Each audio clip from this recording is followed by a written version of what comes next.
All right, ladies and gentlemen, welcome to another episode of the Irrational Confidence Podcast. We're talking college football, and there's only one game this week. It's America's game. It is the greatest rivalry in all sports. I don't care what anyone else has anything to say, whether it's the Iron Bowl, the game, Duke, North Carolina, Yankees, Red Sox.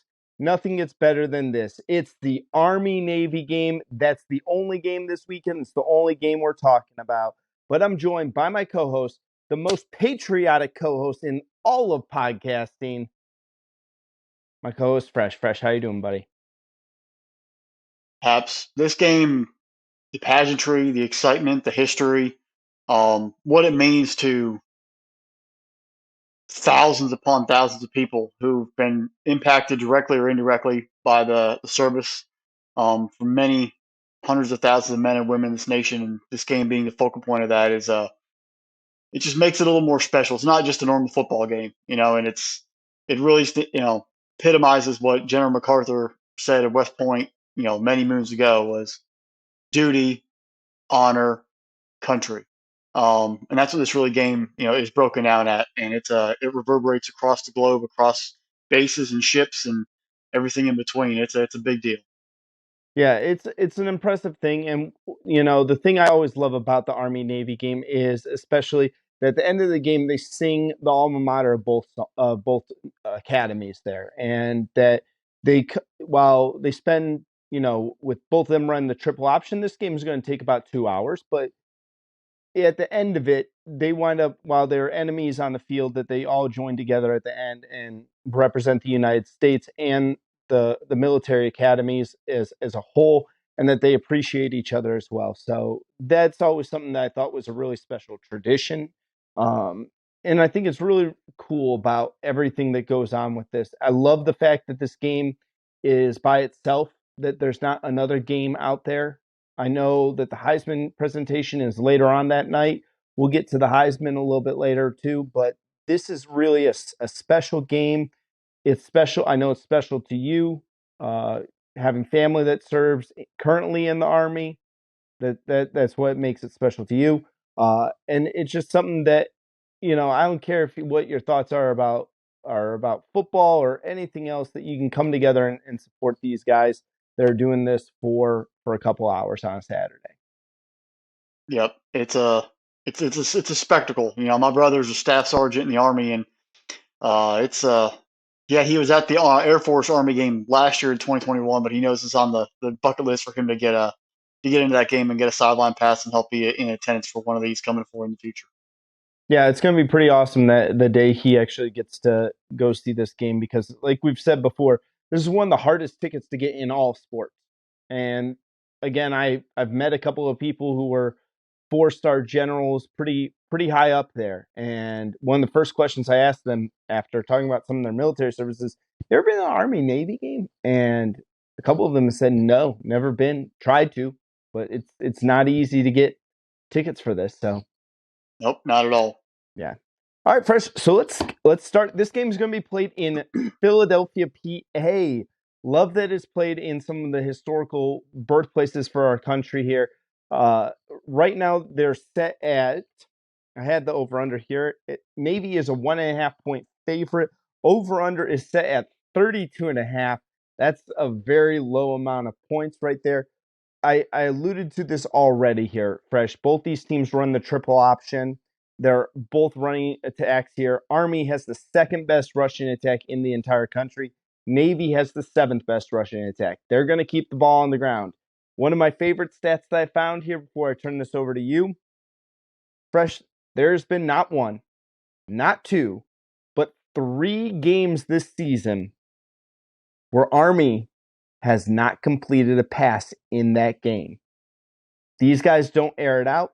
They have 214 passing attempts combined with each other.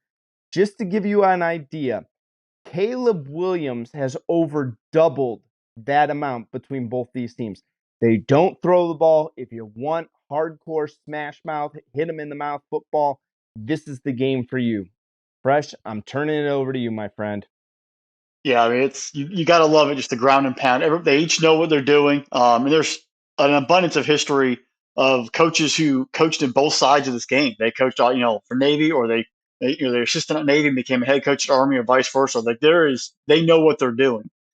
This is the 123rd installment of this game. Navy does lead 62 to 53 to 7. And they also own the longest winning streak of 14 straight from 2002 through 2015. And before we really dive into some of the games, it's always good to get a look at like some of the crazy parts about it, some of the cool parts about it, and some of just the mystique. 10 sitting U.S. presidents have attended this game, the first being Teddy Roosevelt in 1901. So that's how far this game goes back. The guy basically invented football and put in rules for college football. Teddy Roosevelt was at the very first one. Um, among the traditions that you've already mentioned, like you have the march-ons, where honestly I think the march-ons of the Corps cadets and the midshipmen, that collectively it actually might take longer than the gameplay of the football game itself. You have the flyovers, the national anthem, with the Glee Club singing both from there. You mentioned singing second at the end of the football game, and then also the prisoner exchange. So there's cadets at the academy, and there's midshipmen in first semester. A midshipman will go study at West Point, and vice versa. And so for this football game, they meet before the game, and they kind of go back to their normal respective sides of the field so they can watch it with their fellow classmates. And then after the game's over, they will be returned back to the other institution for the rest of the semester. But just little cool things about that. In 1944 and 45, Army and Navy were actually ranked 1 and 2 in the country. So I figured, hey, we're in the middle of World War II. All the athletes, most of the schools weren't playing football at the time. They were all men were serving, and these schools were pumping out football teams. But the 45 game was actually the game of the century. I think it might have even been the very first one referred to as the game of the century. Um, Two other games that have pretty interesting significance in the whole rivalry was the 1963 matchup, and it was actually supposed to happen a few days after JFK was assassinated, and that kind of shook the entire core of the country. It was kind of the loss of the innocence, in my opinion, for the entire country itself. But there's a lot of talk about canceling the game, not playing it, and his wife Jackie told both academies, no, you're playing this football game because it's what if John would have wanted, him being a Navy man himself. So they played it on the 22nd anniversary of Pearl Harbor on December 7th. So it was kind of a hitting two birds with one stone, very heavy moments for the country in both that significance. And then the other one was just the game in 2001. It had a feel to it because at that point it was a month and a half, maybe 7 weeks after 9/11, and the country was going to a different stage. And those guys that were in that game, whether they were freshmen, sophomores, juniors, or seniors, they knew their lives were about to be different once they left that game. And it sort of carried on from there the past 20 plus years. But it was the first one where you kind of went from a peacetime to a different situation, and it had a lot more significance, and the kind of the envy of this football game of these guys going off to doing something else that's a little more heavy and realistic than being and playing football. And that was really the first one that really sent that march down the way. Another thing about the 63 game is that was actually the first time in college football that instant replay was actually used on television. So you kind of figure instant replay's been new, but it actually goes back to 1963, and that was the first time it was used, and it was during this football game. And you mentioned your game being in Philadelphia, so it really rotates New York, Philly, Baltimore, both campus sites. The only game that's actually been played west of the Mississippi was the Rose Bowl, and the Rose Bowl committee actually paid all the travel expenses for the families and most of the in the student bodies to come out for watch the football game out there in Pasadena in 1983. So it's pretty funny there. Um, getting back to real time now is Navy did pull off a huge upset last year. Army had a great football team, and Navy was kind of in struggles. There was rumors about Ken Niumatalolo and his job at Navy, and the midshipmen came in and shocked them and pulled off the major upset. Army has won 4 of the last 6 coming into this football game, but last year I think really left a sour taste in their mouth because they figured they had that game locked up. They're going to go to a bowl, and they already had a bowl game locked up as well, and they were in great spirits to extend a winning streak. So it was a painful one, and that just shows you anything can happen in this rivalry. Um, the other cool thing about this game, which has really become something different, more recently, is the uniforms. Every year, they've whether it's through Nike or through Under Armour, they've put together uniform designs from the helmet all the way down to the cleats that are connected to each institution and each service of the military. And this year, Navy's uniforms are a salute to NASA.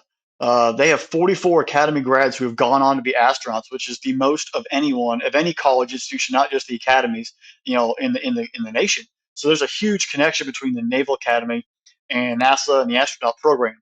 And so their uniforms, because they are the road team technically, and they're wearing white, is basically a replica of the space, uniform. They go out and do a spacewalk. It has the red, trim on there, very kind of like they have on the uniform itself when they go outside the vehicles. And that's the kind of way they built this uniform. So it's basically like a NASA spacesuit. They even use the same font that's written on all the uniforms that goes with NASA as all the different names on the back of the uniforms, as well as anything on the front and the number. So a really cool nod to NASA and that connection that they have. And then on the other side, the Army, they are doing a nod to the First Armored Division. The First Armored Division, their initial movement into combat was Operation Torch, which is the landings in North Africa that helped free that continent and rid the Germans and Italians of the continent, and helped get the first campaign of the war going in Europe. And they landed with their tanks, and rolled through Africa. And the way they built the uniform is the bottom is kind of like a dirt, sand, mud looking like light tan. And that's supposed to replicate the mud of the ground on the bottom of the tanks. And then the top, as you move up toward the shoulder pads and the helmet, the olive drab returns. And then the yellow stripes are mimicking the yellow stripes that were on the turret of the tank itself. So it is a full on description of looking at the unit and the division and building it out and making that. So they are replicating, basically the tanks that made the first initial landings in Europe, in European Mediterranean campaign during World War II. So it's a pretty cool, creative looking at the historical aspects that both these, services are really involved in, and then building it into a uniform. They've done this with every little, over the past few years, and it's been really, really cool seeing the creativity, but seeing the odd, the nod to history and the impact that these two academies have, and then the larger, bigger picture. Um, Going into this football game, these two teams, 5-6 for Army, Navy's 4-7, but I think Navy playing the AAC has had a pretty solid competition. They had the huge upset win over UCF, which might have actually deprived UCF of hosting potentially the AAC title game, and maybe even kept them that because of that impact kept them from playing in a New Year's Six Bowl. So they can play with anybody. They're 4-4 in the league, where they got their 4 wins from all the league play. They beat ECU, they beat Temple, beat Tulsa and UCF. So they have competed. They lost only by 3 to Notre Dame. So there's definitely a lot of talent on this Navy football team, and I think they're going to show up with even more pride. Not This is their bowl game. They're 4-7. They have no other chance. This is the last game of the year. They're going to let it all loose and play tough. On the other side, Army is 5-6. I think you and I even had this conversation. We didn't see. There's no more bowl games that are waiting a bid right now, and if they win, they're technically bowl eligible. So will a bowl get created if they win? I mean, try to pair them off with somebody else. Who knows? I guess that's to be determined. But this is, in essence, their bowl game as well. They win this thing, get payback for last year, finish 6-6. Huge accomplishment for Coach Monken, and that cadets in the Black Knights, I should say, on the football field. They did have a tough schedule. Open up and lost by 10 to Coastal Carolina. Lost in overtime to UTSA. Got beat by Wake Forest. Played tough versus Air Force, and they lost 10-9 to Troy. And then they beat UConn. So they played very had to help man to man with teams that have gone to bowl games and got a couple wins there. So these are not scrubs. People look at the academies, Air Force, Army, Navy, they really can't compete. But you start looking on the football field, it's still football. It's a line of scrimmage game. It's blocking and tackling, and it's executing on that. And you're dealing with guys who have pride, who are athletes and are disciplined football teams. These are always two of the least penalized football teams in the entire country, and that's not just because of the players. That's because of what's instilled with them through the academy. They're disciplined to be officers going forward, and being able to bring that to the sporting event and bring the football field, and understanding how to execute when it's needed. You mentioned both teams being rushing, very top 7, top 8 in the rushing categories nationally for the year. They're almost evenly matched on the scoring aspect as well. Both teams are scoring over 20 point plus a game, giving up 24 basically a game. So very even there, defensively and offensively. Both teams averaging less than 100 yards passing. So Army, even though they don't throw the ball, they're still averaging 81 yards of passing. So when they do throw, they're going for chunk plays. They're not throwing a 2 or 3 yard yard. They're trying to hit the play action for 60, 70 yards, hit the big one every once in a while when they do decide to throw. And the same thing with Navy. They're averaging 91 yards passing a game, but they do want to hit that pop play every once in a while. Uh, the weird thing that I really saw is that Army is giving up 193 yards rushing a game. So that bodes well for Navy when you're giving that team that's almost giving up 200 yards a game on the ground. There are definitely some holes there within that front seven that they can take advantage of, and it might prove detrimental to that Army defense. They're going to have to score continuously if they want to contend because Navy, if they're getting success on the ground, they're going to stick to it all day long. Army is led by Tyler Tyler, their quarterback. They've at times I think they've played three, maybe even four quarterbacks have rotated through, but Tyler's kind of taken the reins as the commander of this offense, going forward. He's run for 600 yards and 12 touchdowns, averaging 5 a carry. He's thrown for 271 and 6 touchdowns in the last. Actually, excuse me. He's run for 271 and 6 touchdowns in the last 3 games. So he's definitely heating up down the stretch and getting into that rotation, getting comfortable with the offense. Running backs Tyson Riley and Jacoby Buchanan follow him in the rushing stat categories with 435 and 335 respectively, and Eaton combined for 8 rushing touchdowns. So there is some balance across that offensive board, but Tyler is definitely the tank commander when it comes to that ground game. Um, they do play a bunch of quarterbacks, like I mentioned earlier. Jamel Jones is another senior, is thrown for 250 and run for 326. And then Cade Ballard leads the team in passing yards, but not by much. And has seen very little of the field the past 3 games. So if he does get on the field, be alert to a pass. But he's really sort of, I think, rescinded the role to Jones and especially Tyler in that rotation of quarterbacks for Army. And when they do air it out, expect 6'4" wide receiver Isaiah Alston to be the target. He has 16 receptions for 269 and 1 touchdown, but the majority of that did come against Wake Forest, and they were trying to throw when he had 7 catches for 123 and a touchdown. So that right there, basically his entire season was in one game versus Wake Forest. So don't expect him to get 2 or 3 or 4 or 5 catches. And if he does, they're trying to play a lot of catch up, or they're really trying to catch Navy off guard and doing whatever they can to do to stretch that defense as much as possible. Defense, led by linebacker Leo Lewin, has so far amassed 84 tackles, 3 sacks, and 1 fumble recovery and 2 picks.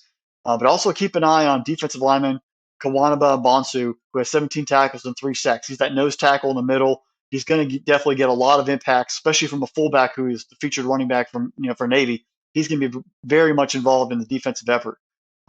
There's one player that on this squad last year was a superstar, preseason All-American, preseason All-Irrational confidence for us. Linebacker Andre Carter II. Either teams are scheming against him or he's just been maybe in and out of the lineup. But last year he had 15 and a half sacks. This year he only has 3. So I want to see more from him. But if teams are running away from him, he's not out there for pass attack. He's definitely had to get some tackles and find a different role in the defense. But guy to keep an eye on as we move forward.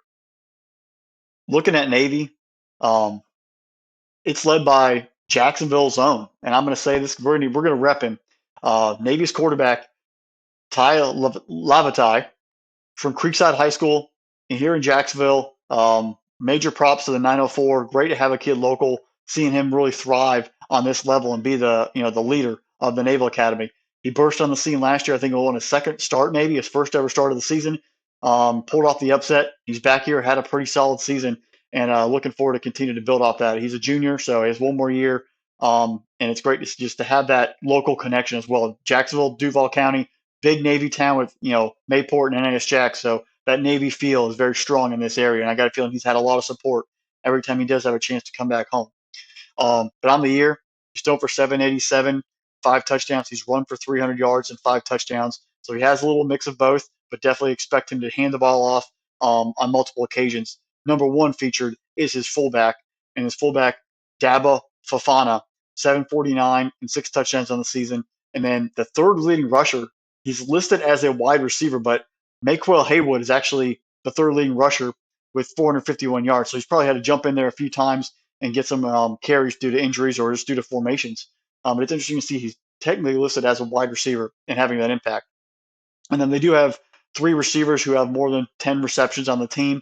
Jaden Umberger is the leading receiver. They have Mark Walker, and then Vincent Terrell Jr. also has 9 receptions. So you have some guys in there who are spreading the ball around. Definitely, not 30, 40, 50 reception guys, but they're definitely guys who are making impacts, and they have a rotation. So there's not a single player on that offense that's actually, the only target for that Navy passing attack, which we said does have a little success but is definitely not the focal point of the offense.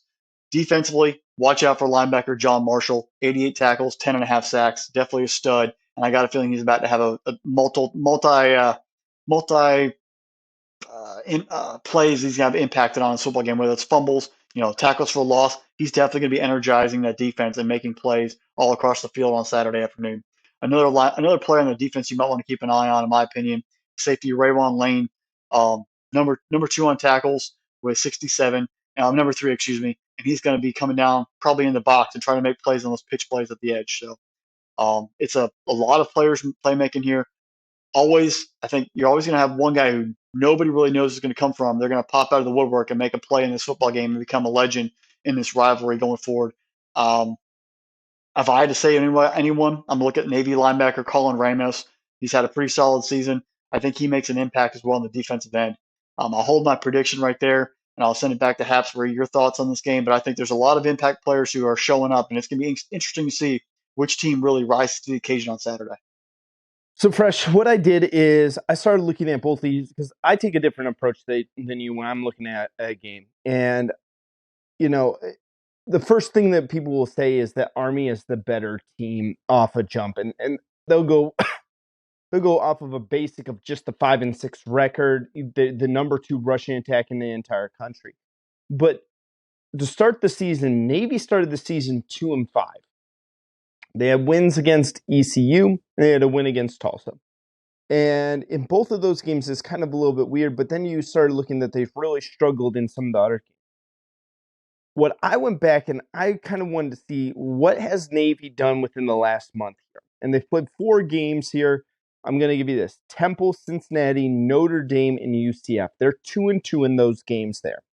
Navy at the start of the right now, as you mentioned, they're allowing only 85.6 yards rushing a game. In the last 4 games, they are only allowing 56 yards rushing per game. This defense, like you mentioned, John Marshall, named after a U.S. Supreme Court justice right there, is bringing justice to the defensive end here. The 10.5 sacks, he is when Army drops back to pass. Now, people forget about this. Like, everyone wants to talk triple option in this, but people forget. Let's go back 1 year ago, and we talked about this game. We talked about we said a lot of the similar things here as well. One of the things Army did in that game is they attempted the most passing attempts on the season versus Navy. They dropped back to pass 15 times in that game. Prior to that, their most passing attempts in the game was 12. I went back and checked that. This is where Marshall can really make an impact here. Navy is forcing a fumble a game. They've recovered 10 of them so far this year. Marshall has an interception. He also has 2 forced fumbles on the season. He's a senior. He's going to go try to go out with a bang. What we talked about Andre Carter II last year, that's what we're actually seeing this season against Marshall. You talked about Daba Fofana. He's been an absolute monster at the rushing attack there with almost 750 yards. The 6 touchdowns, I really like that out of him. But the thing I was really impressed with Army and the Black Knights, 11 players. They have 11 players with 150 yards rushing on the season. 11 guys. They've got over 150 yards at this moment right now, and they've only played 11 games. That means, what that tells me is that Army's got options galore. They are able to sub in and out. They have all these where, you talk about defensive packages, switching from a nickel defense to dime defense to how many linebackers are you going to have? You're able to switch out personnel. What it tells me about Army is they're able to do that on offense. And not just, okay, we run a 3 receiver set or a 2 tight end set. They're able to go, okay, this guy is really shifty, or this guy's they got a couple of speed guys, or maybe they throw out 3 guys who are burners, or they have 3 bulldozers in there who are going to pound out a couple of tough yards. All 11 of those 11 players you have to account for, which is going to put pressure on the Navy defense. And that's what Army is going to have to do. They're going to have to put pressure on the Navy defense because Navy, people are going to take a look, 4-7. This team is really struggling. That rush defense is really good. Like, really, really good. And you take a look at this, is Cincinnati has been able to run the ball fairly well this season. Notre Dame, one of the better rushing attacks after their struggles in the beginning of the season. Notre Dame became a really good running football team as the season went on. They held them to only 66 yards. UCF with Rice Plumlee, and we talked about him only a week ago about being this amazing dual threat quarterback. 84 yards to UCF. This defense is legit. Okay, you can say anything you want about the size of offensive linemen being undersized for D1. You can say, about passing the ball and all that stuff there as well. But you cannot take away what this Navy defense is able to do. Army, on the other hand, they don't get any pressure. That concerns me. Now, is Navy going to attempt more than 10 passes in this game? Probably not. So that kind of takes it away. But the other concerning thing is that Army doesn't force a lot of turnovers. They give up a lot of yards on the ground. They've given up a good bit of yards in the air as well. I don't think that's going to come into play, but I think that really starts to concern me. Fresh, I'm going to tell you this. I grew up in Northern Ohio. And in Northern Ohio, in the War of 1812, there's a little battle called the Battle of Lake Erie, and there's a great Navy sea captain named Commodore Oliver Hazard Perry. And he gave this quote prior to this, and this is exactly what I would say to Navy before they take the field. I would say this: I leave it to your discretion to strike or not. But the American colors must not be pulled down over my head today. The Navy flag must not be pulled down over the midshipman's head on this Saturday. And whatever you do not give up the ship. We have the enemy and they are ours. He sends that message out to his commander after he captures the British in the amazing Battle of Lake Erie. Fresh, I grew up in a little town called Vermilion. Vermilion's named the Sailors. Our fight song was Anchors Away. And for years I heard Anchors Away. Now the weird thing is, in Vermilion, the city was founded by the U.S. Army Engineering Corps that built 2 docks to make the shipway in the Vermilion River. So where I grew up has ties to both sides. And I love it. They built a lighthouse. And friend of the show, and this lighthouse was used with steel that came from the Fort Sumter area during the Civil War. A lot of history there in Vermilion. Lighthouse started to go downhill. And friend of the show, Ryan Agnew, his father was the mayor of Vermilion in 1991. He broke ground on a new lighthouse. Anchors away, my boys. Anchors away. Fresh, I'm taking the midshipmen in this game. I'm taking the midshipmen by that more than that 1.5 there. I think this game is going to be exciting to watch. I think Navy is going to absolutely run all over this team. I think that it's going to get entertaining to get out there. I know that right now they're calling for fairly decent weather in this game, 42 degrees right now, clear skies, no rain. I hope it stays that way at Lincoln Financial Field. But I'm telling you, man, this right here is such a cool rivalry because you have things like that. You talk about Teddy Roosevelt, and while Teddy Roosevelt was the very first president to attend this game, he was also the president to at halftime walk across the field. So every sitting president that has attended this game, they sit on one side for the first half, they sit on the other side for the second half as well. So I love this game here, Fresh. I think that Navy is going to really do a great job. Army, if they do win this game, can we start the Army versus App State? App State 6-6 as well with no bowl partner. I think Army, if they win this game, we need to make up a bowl. I don't care if it's the Freshly Barbecue Bowl. I don't care if it's the Freshly Shrimp and Grits Bowl. I don't care if it's the freshly sweet tea and chicken leg bowl. I don't care if it's the freshly biscuits and corn muffin bowl. Somebody get Now, Army and App State into a bowl together. I'll tell you what, they should do it. App State's in North Carolina. Fort Bragg is right there in Fayetteville, North Carolina. Have the academy come down, put a football field out, and let Army and App State just get after it right there on the base. That would be a great PR thing. It'd be pretty cool. It'd be well attended, and it'd be a sight to see. Yeah. So, all right, Fresh. So I got Navy in this game. They're gonna make it two in a row against the Black Knights.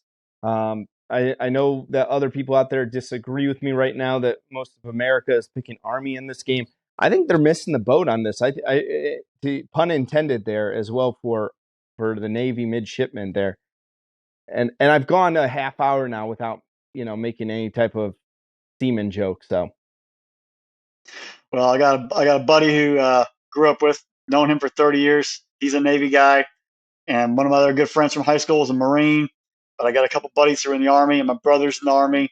So to paraphrase General Patton, we're going to use the midshipmen to grease the treads of our tanks. Go Army, always beat Navy. yeah, General Patton's no Commodore Oliver Hazard Perry. Hey, I would like just to. I'd like to. Where's Patton's monument? well, it's with his troops. He's buried overseas in Luxembourg. Yeah, well, see, Commodore Oliver Hazard Perry has a monument for the Battle of Lake Erie on South Bass Island, or better known as Clinton Bay. Bet you didn't know that. I did not. Bet you didn't know that. No, Fresh, this is going to be a great game. I can't wait. I look forward to this game every single year as I digest and and eat and take in everything that we're saying here. I think we should do like a time. What takes longer? What the march on or the gameplay of actually like for opening kickoff to the very end of it? Like what would take faster? Or us talking about the game. Oh, I think that actually might be longer than both combined. Like we've gone about 32 minutes right now. All right. So Fresh, that's Army Navy. Let's move on. So we are going to be talking Heisman Trophy. The finalists are heading to New York. Oh boy, howdy. DJ Stroud from The Ohio State University, Caleb Williams from University of Southern California, Stetson Bennett from the defending national champion Georgia Bulldogs, and Max Duggan from the Texas Christian University Horned Frogs. Keep Fort Worth funky like a monkey, baby. All right, man. Fresh, Heisman here. Like, all right, so let me ask you this, Fresh, before we go into and start talking about our Heisman picks and what have you. When you, one, I thought that it was a little bit of a sham that Hendon Hooker from Tennessee or Blake Corum didn't get an invite. You gave me a good reason why Corum maybe didn't get that invite to New York. I thought that was a good point you made to us when we were talking about it earlier before we started recording. But what I'm going to say here, Fresh, do you look at Heisman as just the best player in college football, or are you looking at it as the player that is most valuable to their team and their team's success? Oh, that's like splitting hairs there, but I'd say it's the best player. It's gonna be someone who everyone completely fears when they step on that field, and they have stats and an impact on the football game every single time they're out there. And if they're not out there, there's a significant difference in a fall off.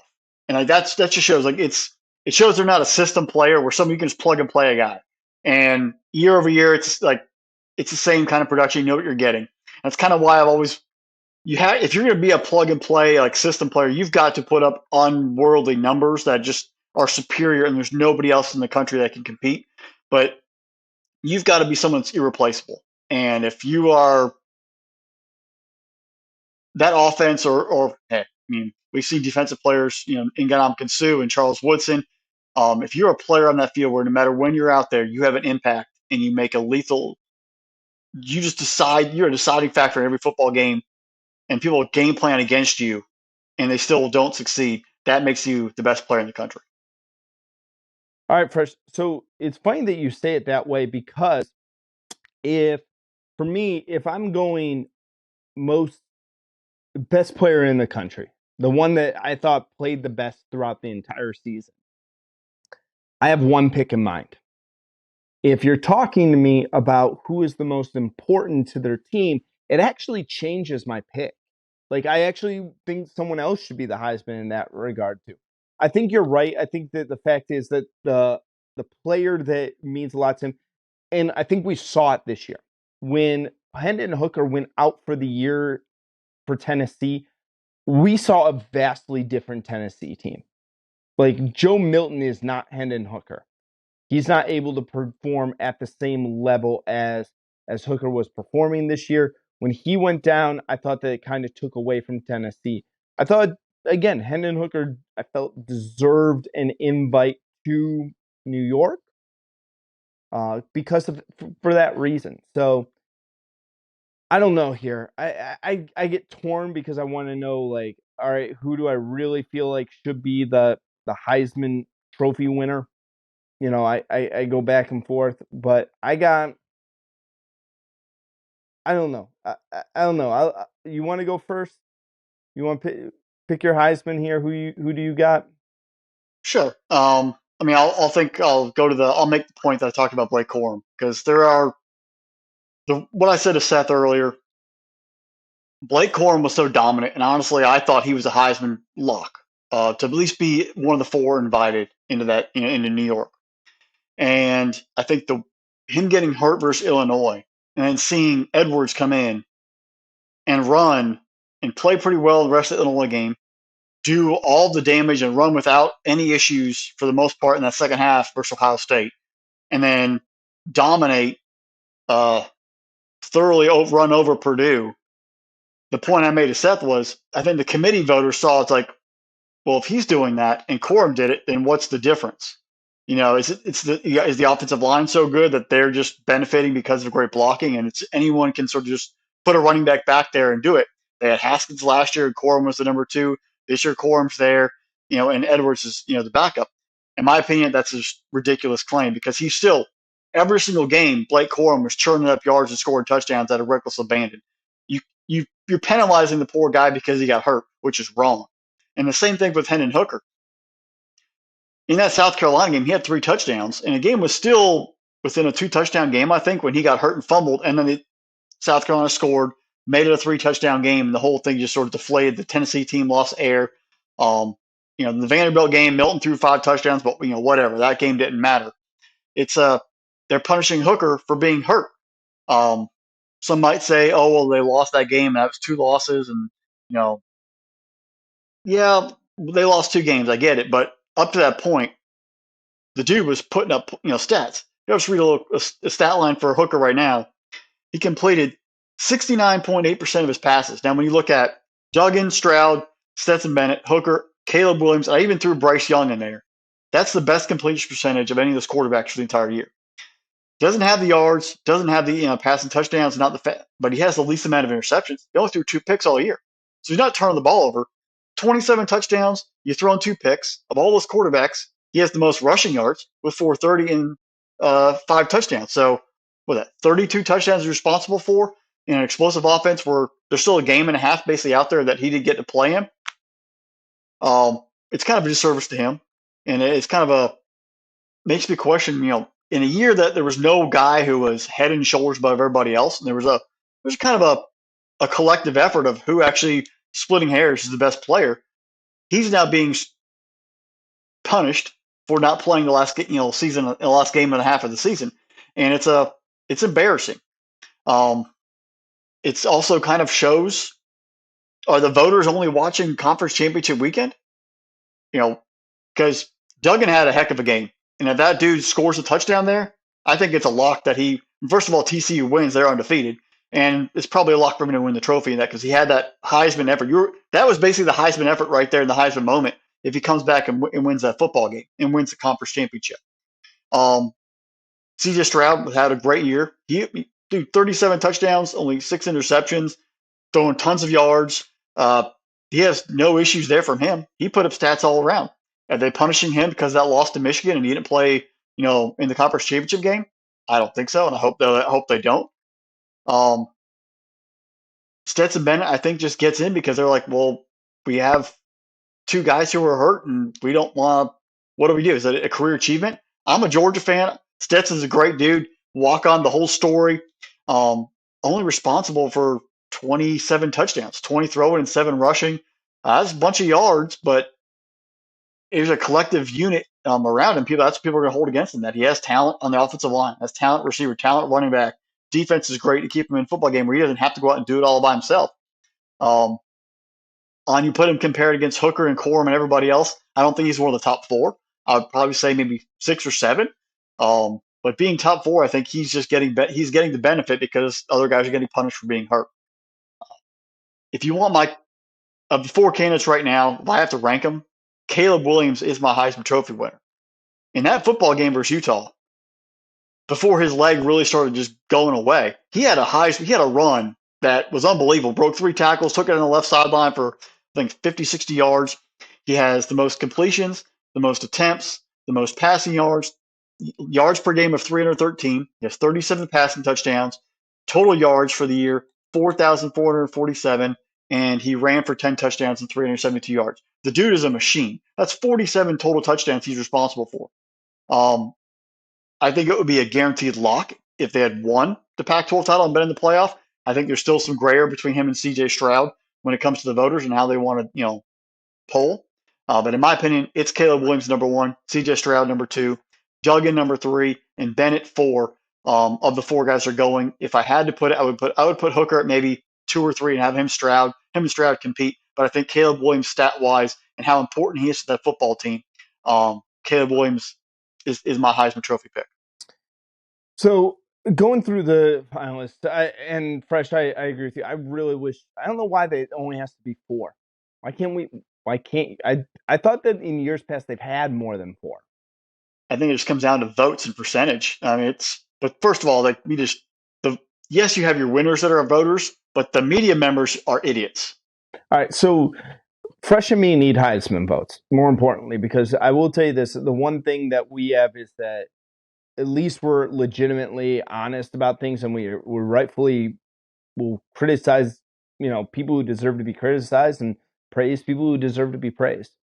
Fresh, I told you, like, with me, I look at this award in 2 different lights here. And, Stetson Bennett getting invited to it, I think he deserves the invite. He definitely deserves the invite because for the last 2 years, Georgia's undefeated in the regular season. Okay, he's led the Bulldogs for the last 2 years. This year, he's led them to, again, an undefeated season, an SEC title game. He just doesn't have the Heisman level of stats. Like, if you want to say, like, this is the guy who's led his team to the best in the country, then that's the award he wins. Like, he would win that award. But when you're saying, like, this is the best individual player in the country, he doesn't have the stats to be in that consideration. Now, he definitely deserves to be there more without a shadow of doubt in my mind. I agree with you if you want to put everyone else, and I think that they did punish those guys, but I would agree with you on saying that he is about like that 6, 7, 8 range there, and that doesn't take like your top 10 player in the entire country. Come on here for a second. Like I hate that people take that as disrespect. And the funny part is that somebody made a point. He's probably not even the best football player on his own team. You got Bowers and Jalen Carter. Yeah, I think Brock Bowers. But when you're the quarterback, you're the quarterback. Yeah, I think Brock Bowers would be better on that part. So right now in mine, I got Stetson Bennett is ranked 4th in there, and then 2, 3 is what's difficult for me. And first off, I'll say this: if I'm saying best overall player in the country, Max Duggan is going to be my 3rd-rated player for best overall player in the country. Now, the impressive thing is people forget like he didn't start the season as the starter. He comes back from this crazy health problem. With Duggan, the thing I really like about Duggan is that he has only 2 games this season where he threw outside of the championship game. He only had 2 games in the regular season. They didn't throw multiple touchdown passes. He has four 300-yard passing game, or four, I'm sorry, one, two, three, four, five 300-yard passing games there. He only threw 4 interceptions. We took a look at what you talked about, Hendon Hooker only throwing 2 interceptions. He only has 4 on the year. He also has the 6 rushing touchdowns, and he had over 400 yards rushing. If you're talking to me about best player in the country, he's number 3. I think the conversation came down between C.J. Stroud and Caleb Williams, but Caleb Williams was it. Like, you watched him single-handedly take over specific games and win those games. You take a look at the UCLA game this season. You take a look at his performance against Notre Dame at the end of the season. You even take a look at the Utah game on October 15th this year, the 43-42 shootout. He has 5 passing touchdowns in that game, 381 yards. That's incredible.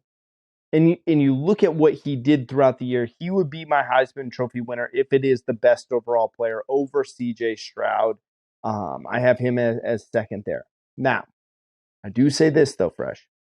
If the award is most important to the team and the team's success, this player, because if this player went down for the year, this team would not be in the playoffs. So obviously, it can't be Caleb Williams. If it's the best player, if it's the most important player to a team and their success, my Heisman Trophy winner actually goes to Max Duggan. I think that Max Duggan, if you injure Max Duggan, if Max Duggan misses 3 games this season, let's just say 3, TCU probably loses at least 2 of those 3 games. Like, there were times that dude, with everything he's been through, with the heart problem they did, with the surgery, and he winds up coming back from that, he's a different cat. He's just a different kind of guy. There's times where I think that he physically willed them to win. He didn't play great against Texas, and they still wound up pulling up that win. Look at that Baylor win they had there. He played out of his mind in that game as well. You take a look at some of the other games early on, the 2 overtime game versus Oklahoma State. I think he makes a lot of big throws in that game. They put up so much of those responsibilities on Max Duggan's shoulders that I think that if you change the award to being most important player to the team and their success, he's the winner by far. I would have Caleb Williams actually as second, Stroud as third, and Bennett as fourth on that part. Well, it's cool you bring up being taken away. Now, imagine Caleb Williams not playing for your USC, because this is what he did in their 2 losses to Utah this season. 53 for 83, 744 yards passing, 8 touchdowns, 1 pick, ran for 78 yards. If he's that's in the 2 losses. If he's not even playing for USC right now, that team with that defense, because we all watched it versus Utah, and we've watched it versus UCLA, is that a 9-3 team, 8-4? I mean, what other quarterback can bring that much to this team when he does that in a loss and you're still losing the football game? That's a pretty hefty thing to shoulder and to carry on and keep a team competitive, and your defense can't stop anybody. And that's I think what teams might even look at for committee voters of, like, in a loss, what do these guys do? That's why I think Hendon Hooker is getting punished for not being there. He didn't throw a touchdown versus Georgia. He threw 1 interception, but in that loss to South Carolina, he had 3 touchdowns. He completed 64% of his passes, threw for 400 yards. Like, these guys were putting up stuff in losses that is really not because of them. They aren't throwing 4 and 5 picks and fumbling it twice and having completion percentages of 48%. They're showing up. It's the team around them is also struggling. And I think that's also what's muddied the water in this committee vote is they really don't, they're all very similar in being so essential to their team's success. Yeah.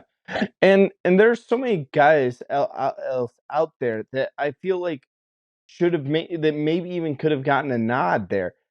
Take a look at Michael Penix Jr., of what he did out there at Washington. You want to talk about what some of these running backs have done. Take a look at Mohamed Ibrahim at Minnesota. You take a look at Abaconda over at Pitt. Oh my gosh, like, Abaconda destroyed it. Judkins at Ole Miss was phenomenal. I loved watching him. And even I'll go even a little bit more like a deep sleeper there is Tajay Spears at Tulane. I feel like he deserves some recognition because that dude was a beast when it mattered the most. And you take a look at Spears, if you take a look at all the leading rushers in the country here, Fresh, and you take a look at Tajay Spears, he has 1,300 yards. He's averaging 6.5 yards a carry, and he did it on so many less carries than a lot of these other guys. Like he has 28 or 27 less carries than Abaconda. He has even less carries than Judkins and Corum and Ibrahim and Bijan Robinson. Like that's where I think like Spears deserves some love there. And then we didn't even go into the wide receivers you talk about, whether you're talking about, you know, Hyatt at Tennessee deserves some recognition, for his 15 touchdowns and crazy. Harrison Jr. at Ohio State had a phenomenal year. Xavier Hutchinson at Iowa State, even though as bad as they were, I know you're not going to send a player from a team that didn't play well, but Xavier Hutchinson had a phenomenal year with 107 catches. And those three receivers right there, I think all better than D.D. Westbrook and more impactful on their team and their stat wise. And D.D. a few years ago was the fifth player sent to New York in the Heisman campaign. And it's just like, how do all of these players who were much more of a stud factor, and D.D. Westbrook is the receiver that goes as the fifth, guy to get to New York a couple years back. Even with this teammate, I think it was the year Baker Mayfield won. His teammate's the winner. And you're like, kind of like, what are we doing here? So they need to look at the voters and actually what game, like we have a college playoff committee.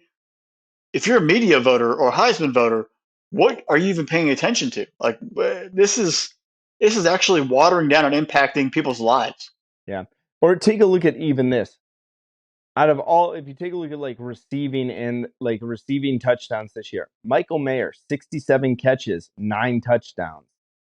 I mean, just phenomenal. Take a look at Dalton Kincaid, what he did over there at Utah, 70 catches, 8 touchdowns, almost 900 yards. Take a look at what Bowers did this year. Like all of them, it's just incredible. Like you take a look and you sit there and say, Brock Bowers, 6 touchdowns on 52 catches, 700 yards. I don't know. I hate that the Heisman has gone to just a quarterback award, but I get it. I understand it. Quarterbacks are the face that run the place. It is what it is. But I really wish that we would then say, okay, like this is let's be honest with ourselves. It's not the best player in college football. It's the No, best quarterback. it's a fancier Davy O'Brien award. Yeah. And it is what it is. Then change the Davy O'Brien award to something else. But I don't know. That's just my thought. I think that me and you deserve Heisman votes. We need to make that happen somehow. I don't know how we get those though. Hey, we just got that's up to Drew to get us on the list or submitting our applications for us. All right. So also Twitter needs to put out there Nissan, start tagging Nissan apps and Fresh for Heisman voters. We'll take care of some business on that one. And I guarantee we'll be brutally transparent on who we pick. Hey, we've already given credit to our own rivals players today, so obviously we're not biased. Yeah, no, seriously, or not. Again, and you can't be. You can't be if you can't respect what someone else has done and be able to tip your cap and be like, he's a damn good football player. Real recognizes real. Yeah. So I mean, as much as I can't stand that Ohio State lost to the team up north, I can still give credit to Blake Corum what he did this year, and I still would say that without a doubt deserves to be there in New York. I love the Edwards point. That is a really good point, Fresh. I will give you a lot of credit on that one. But yeah, that's what we got here, folks. And you've been listening to another episode of the Irrational Confidence Podcast. We're part of Spinnable Sports, so make sure you're going to spinnablesports.com. Yep, that is spinnablesports.com. Checking all the stuff that's over there. Special thanks to our producer, Drew. Without him, none of this is possible. He's done a phenomenal job all season long. Folks, if you don't interact with him on Twitter, if you don't, just give him a shout out for me and for Fresh here, just to kind of appreciate all the stuff that he's done this season long. Like, subscribe wherever you get your podcast from, whether it's Apple, Spotify, Stitcher, Good Pods, Amazon Pods, Google Pods, any of the pods, Spotify. I don't know. There's a bunch of them. Leave us that 5-star review because you guys know Fresh and I were those 5-star prospects. If you're watching this on the YouTube, make sure you hit that subscribe button to the Spinnable Sports YouTube channel. Hit that notification bell and let yourself know every single time that we drop a new episode on there. Interact with us on Twitter. And after this weekend, it's bowl season, everybody. Bowl season's a lot of fun, but one game at a time. Got to make it through the holiday season. We'll start off with Army, Navy, and Heisman weekend. All right. Have a wonderful weekend, everyone, and enjoy the festivities. Bye, y'all.